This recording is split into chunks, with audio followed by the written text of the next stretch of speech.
Bien, creo que podríamos continuar, por favor, Catherine, lo que te estaba explicando.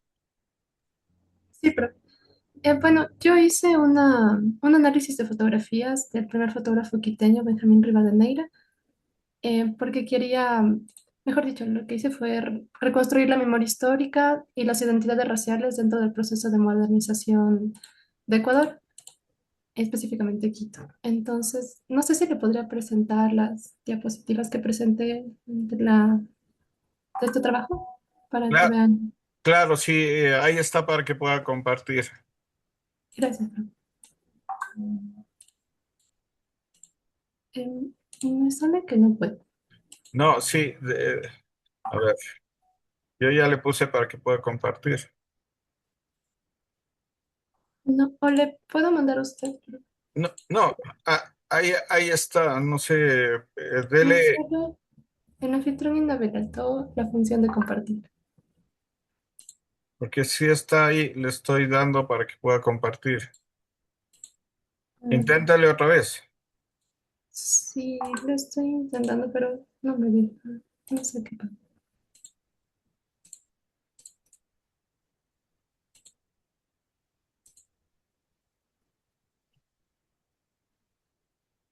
No, no le deja mismo. No, profe. A ver, si quiere, envíeme para yo poderles pasar al grupo, para Ah, poder poderles pasar en la pantalla. ahorita le voy a descargar. Mm,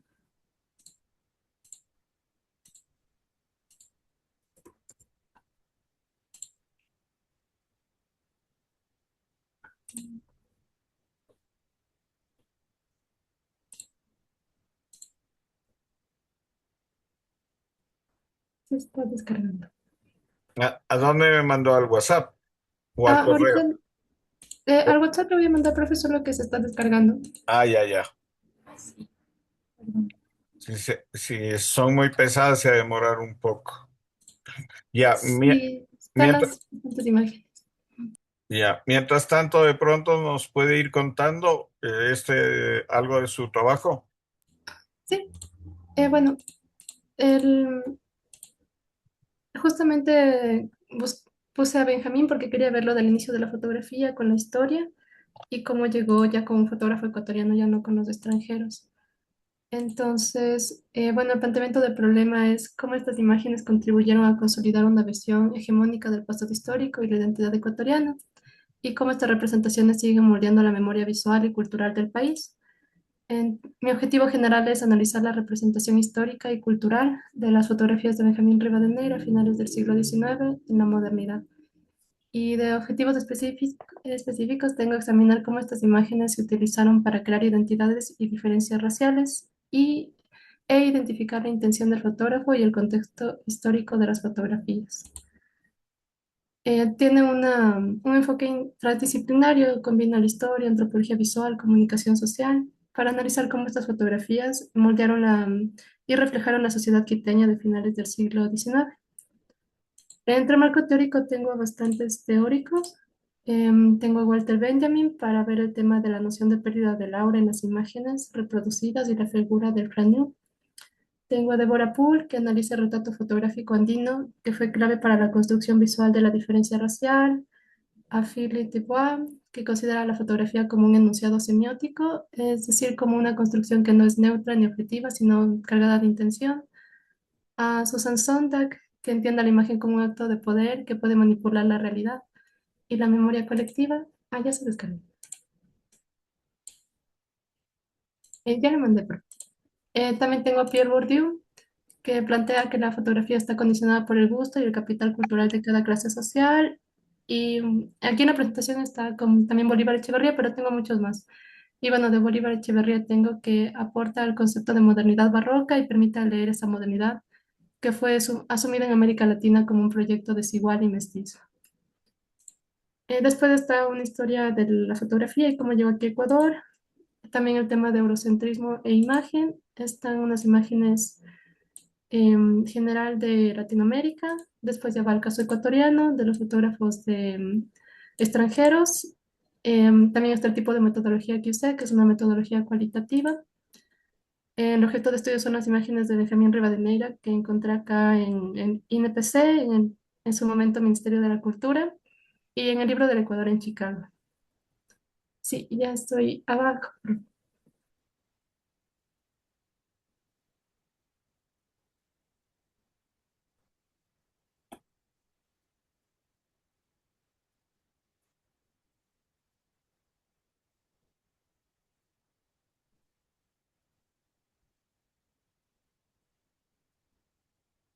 Esas son las imágenes de las fotografías de Latinoamérica que están ya en el trabajo. Es solo es una parte porque hay más. De ahí viene el caso ecuatoriano con fotografías de los fotógrafos extranjeros y justo estaba aquí en la metodología cualitativa. Entonces el método que yo usé fue un análisis visual donde seleccioné imágenes según un criterio como género, raza, espacio urbano y las técnicas que expliqué. Ahí no más. Eh, es un análisis secuencial de imágenes que para interpretar el trasfondo social de los retratos. También una teoría, la teoría de la visualidad que comprende el contenido cultural de cada imagen y la fotoevocación porque hice la entrevista a dos expertos, a una historiadora, a Betty Salazar Ponce y a un fotógrafo, Martín Serrano. Sí. Y bueno, y desde aquí ya empieza la parte de Benjamín Rivadeneira con quién es, cómo aprendió la fotografía con un francés y cómo está toda su colección en estos archivos.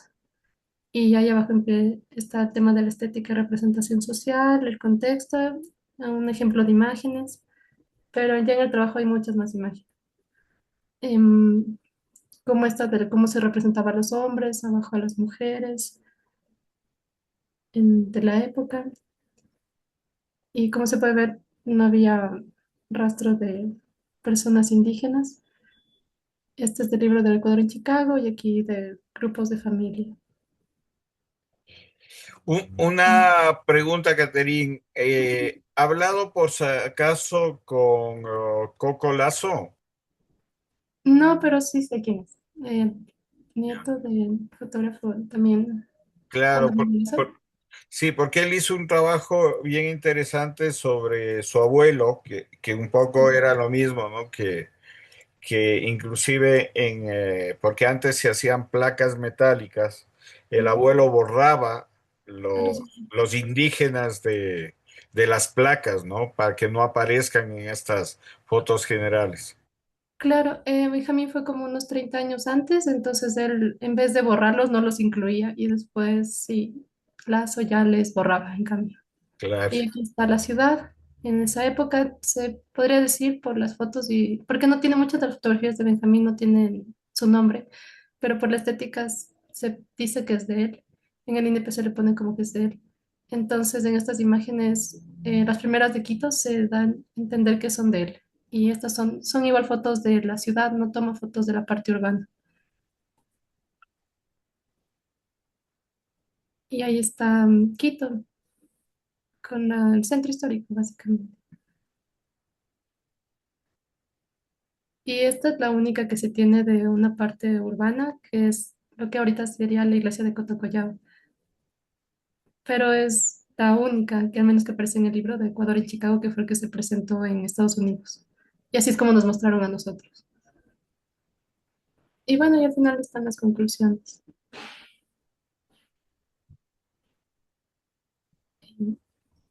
¿Las leo? Sí, sí, por Ah, favor. ya. Entonces, la fotografía ha sido un medio visual con poder simbólico profundo. El acceso a la representación fotográfica estuvo limitado. La fotografía refuerza diferencias de clase y también de raza. Mientras la clase media, eso también no está aquí en esta presentación, pero la clase media quería simular ser de clase alta, pero no lo lograba igual, o sea, siempre se notaban diferentes porque si posaran y si pusieran la misma ropa, se notaba que no eran de clase alta. Entonces, bueno, mientras la clase media emergente veía en la imagen un recurso para ascender socialmente y acercarse a los valores de la élite, la clase baja en gran parte no tenía plena conciencia de su exclusión. En este trabajo hay como una o dos fotos de personas indígenas, entre esas una niña. Esa niña se le pone a la imagen, pero la niña se le nota que no tiene idea qué está haciendo. A diferencia de las otras personas que conocían la dinámica, esta niña está como, no sé qué hago aquí. Bueno, también los retratos reproducen roles de género tradicionales. Se construye una dicotomía entre lo urbano y lo rural. Algo que a mí me pareció interesante es que en el Ecuador, en Chicago, en este libro que no tiene solo fotos de Quito, sino de todo el Ecuador, menos de la Amazonía. Entonces solo es Sierra y Costa, es como que para los extranjeros eso era Ecuador, Sierra y Costa y la parte moderna.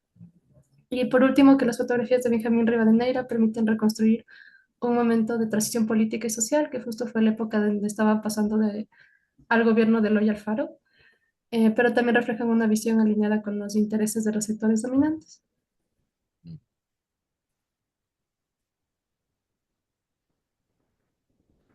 Bien, y este trabajo usted lo tiene ya como tesis terminado. Ya está terminado. Ajá. Ya, perfecto. En qué universidad usted se graduó? En la Universidad Central. Ah, chévere. Ujú. En comunicación. Sí, comunicación. Ya, perfecto. Listo. No sé si alguien quiere preguntar o comentar algo del trabajo de Catherine sobre este trabajo de la fotografía.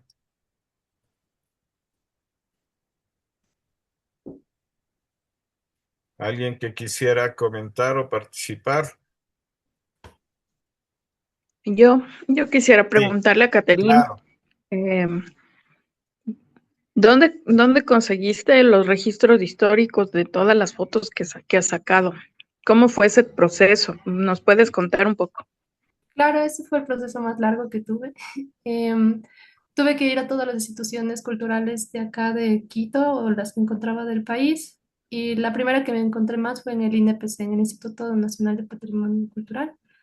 Ahí tienen una página web muy buena, donde tienen imágenes de un montón de fotógrafos que puedes buscar por temas, por fotógrafo, por año.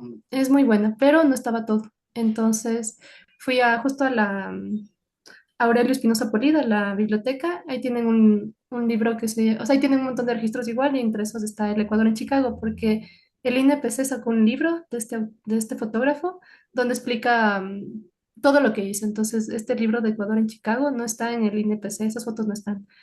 Entonces yo averigué dónde estaba, encontré en la Aurelio Espinosa Polit y me dijeron, pero ahí cobran porque ya no les dan recursos del Estado, entonces ahorita como que todo lo que quieras hacer ahí te cobran. Entonces fui a la Flax Ecuador, y ahí muy amablemente me dieron en una flash todas las fotos, o sea, yo tengo el libro todo. De todas formas, igual no encontraba porque en ese libro decía que él también tenía imágenes de presidentes, porque algo que se caracterizaba en Benjamín Rivadeneira es que él no tenía como una posición política, él era un fotógrafo. Que algo que también se ve en esta tesis es que él no tenía una postura, es como solo se dedicaba a tomar fotos, él se mantenía totalmente imparcial, tampoco siento que era consciente de la exclusión que estaba teniendo. Entonces, estas fotos yo no encontré ni en Ecuador en Chicago ni en las fotos del INPC. Entonces dije, ¿dónde más puedo estar? Y me fui al Ministerio de Cultura. Es que yo cuando hice a uno se había cerrado, ni se fusionó con el Ministerio de Educación. En el Ministerio de Cultura ahí encontré igual un montón de fotos. Aproximadamente son casi 1000 fotos de todo lo que yo encontré. No sé si habrá algo más, porque como les digo, Benjamín Rivadeneira no firmaba sus fotos. Entonces lo que más se notaba era por el estilo de él. Creo que hay unas fotitos más que me dijo justo en la entrevista del fotógrafo. Ay, me olvidé el nombre. Pero él me dijo que creo que hay una cafetería ahí en el centro donde tienen unas fotitos más, pero son igual de retratos. O sea, se añadiría la parte de retratos, pero ya no el tema político y ciudad, que era lo que también buscaba. Eso, según yo encontré, yo creería que la mayoría o casi todo. Ujú. Sí, y sobre el tema político que pudiste ver de Quito, ¿en dónde pudiste conseguir esa información? Porque yo también estoy interesada en eso. Sí, justo como te digo, el INPC hace libros de los fotógrafos. Por ejemplo, tú buscas un fotógrafo, o al menos de los que encontré, y te salen los libros del INPC. Ah, ¿sabes dónde también encontré eso? En la biblioteca de la Andina. Ahí también creo que están los libros. Entonces tú vas y pones en ese buscador el autor o pones fotografía ecuatoriana, así, y te salen diferentes libros académicos donde te muestran dónde están las fotografías. Eso es lo que yo hice. Muchas gracias. De nada. Bien, ¿alguien más que quisiera comentar o preguntar algo del trabajo de Catherine? No. Bueno, gracias, Catherine. Está muy bueno su trabajo. Entonces, para hacer una presentación, para cuando hagamos ya la presentación final de la conclusión del taller. Bien, ¿alguien más que quisiera presentarnos algo de su trabajo? Vladimir, sí, le escuchamos.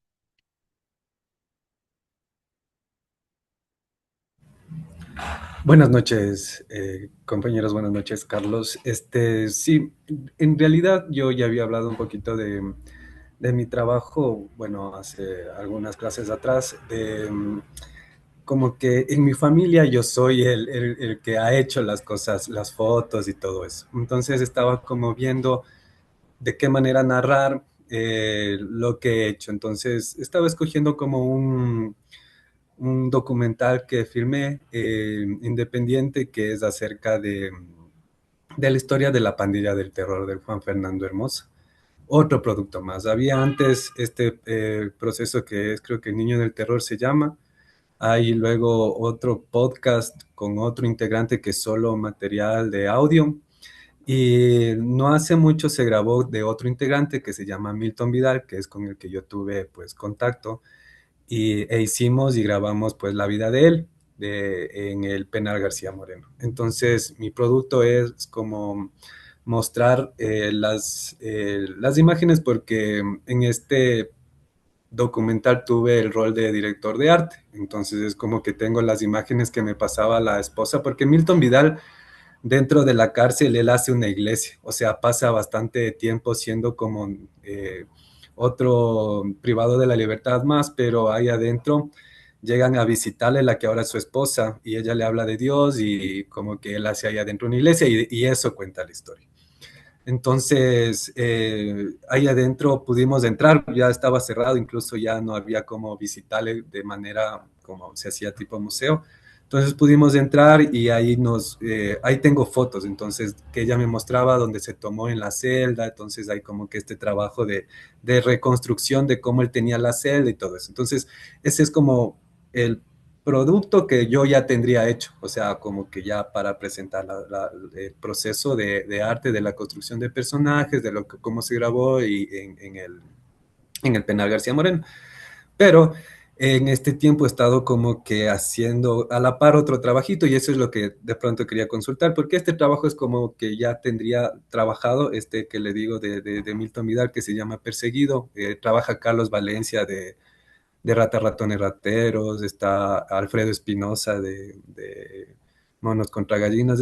Es bueno el documental porque o sea, bueno, hubo bastante apoyo ahí para hacer esta historia.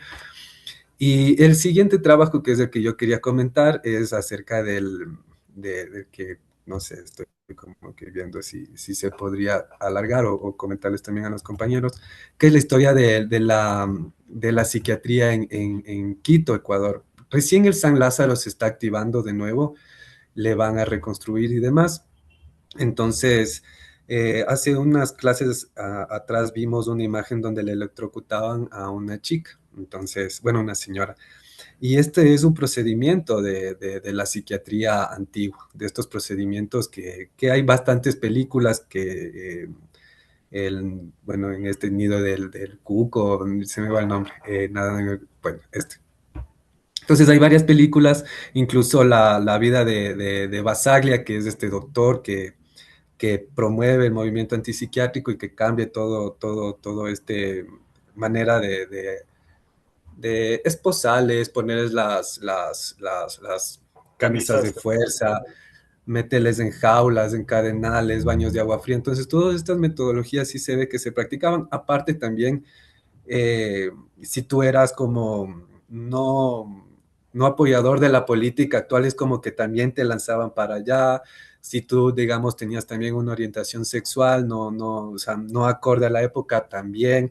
Entonces, me llama mucho la atención esa historia porque recién en el 2012, o sea, yo aquí ponía en el marco teórico que el movimiento antipsiquiátrico, o sea, en el mundo comienza a activarse en el año de 1978. Sí, y acá el Hospital San Lázaro tiene como este cambio de funcionamiento, digamos así, de psiquiátrico antiguo desde el 2012.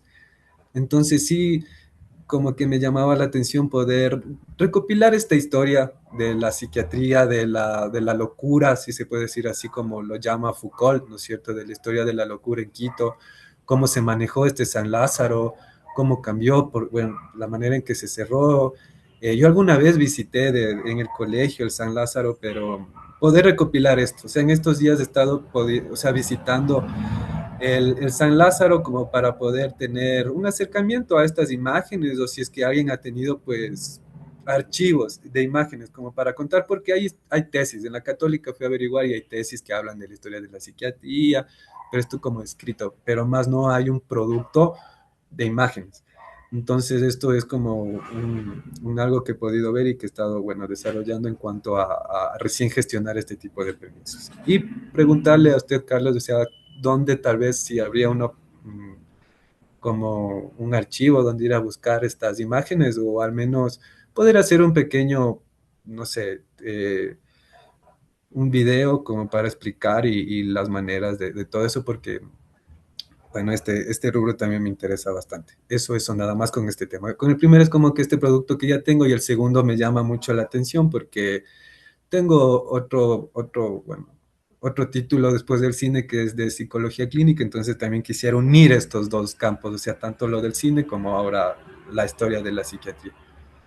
Bien, Vladimir, a ver, y yo creo que tendría que hablar con varios psicólogos y psiquiatras que trabajaron ahí, muchos de los cuales ya están jubilados, ¿no?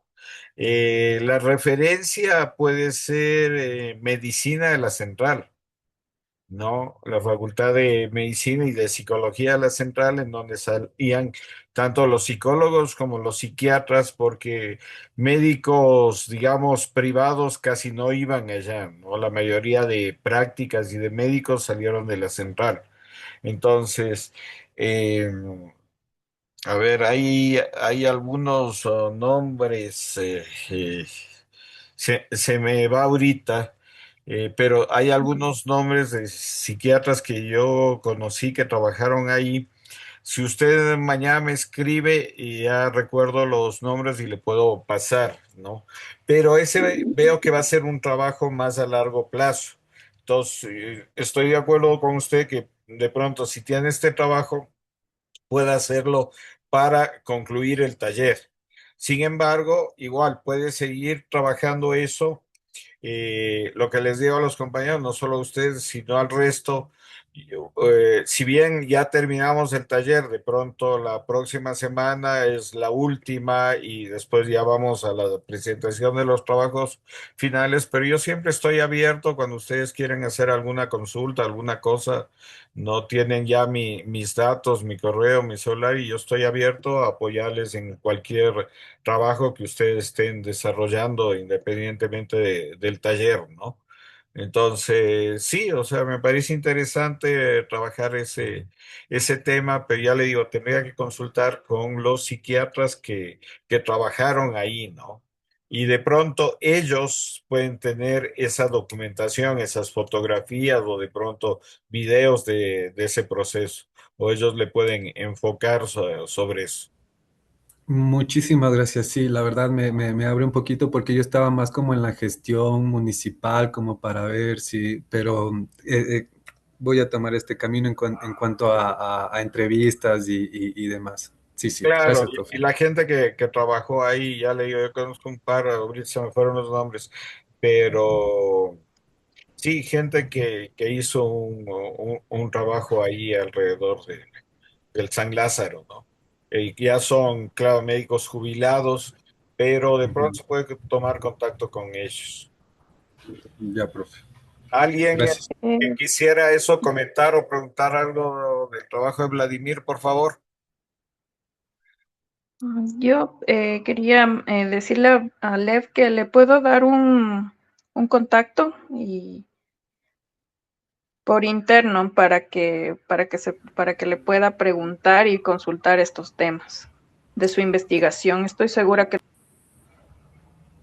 Te agradezco un montón, Svetlana. Muchísimas gracias. Chévere, chévere. Bien, ¿alguien más que quisiera comentar? No. Bueno, gracias, Vladimir. Eh, ¿Alguien que quisiera en estos minutos finales presentarnos su proyecto, comentarnos su proyecto, su trabajo? No, nadie más. Bueno, no se olviden, ya estamos contra el tiempo, entonces por favor, ponerse pilas porque sí tenemos que hacer la primera esa presentación que ya está marcado para el 13 de junio, ¿no? Y terminar este taller. Como les digo, yo igual a trabajos que quieran hacer, estoy abierto y también les voy a mandar ya por interno una pequeña encuesta de en qué áreas y próximos talleres que ustedes deseen participar. Entonces, más adelante ya les mando la próxima semana una pequeña encuesta acerca de los talleres futuros que vamos a realizar. Si no hay ninguna otra pregunta, ningún otro comentario, agradecerlos y como les digo, la próxima semana nos reuniríamos siempre y cuando ustedes tengan algo que presentar o que me escriban que diga, el próximo jueves quiero presentar, ver el trabajo, nos reunimos. Sí, si no, Sí, gracias. quedamos ahí y nos veríamos para las personas que quieran la próxima semana. Gracias y una buena noche con todos. Gracias, profe. Chao, compas. Buenas noches, profe. Gracias. Buenas noches.